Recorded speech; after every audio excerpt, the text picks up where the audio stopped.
इस वक्त पाकिस्तान में इंतखाबात की गहमा गहमी है और सियासतदानों की बकवास सुन सुनकर आपका ब्लड प्रेशर हाई हो जाएगा। और उस हाई ब्लड प्रेशर को कम करने के लिए आपके पास सबसे अच्छा टोटका है कि आप पिएं गाजर का जूस, जो कि आपके मैदे को भी ठंडा करेगा और आपके ब्लड प्रेशर को भी नॉर्मल कर देगा। इसको पीने के बाद आपका मज़े दुबाला हो जाएंगे। मैदा ठंडा करने के बाद आप सीधा पहुंच जाएं बट समोसों वाले के पास।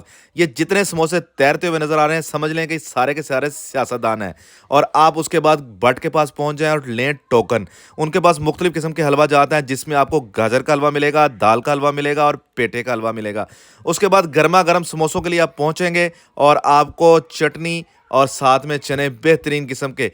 ये सबसे अच्छा सीन है कि गर्मा गर्म समोसे निकल कर आएँ और आकर आपकी प्लेट में समा जाएँ।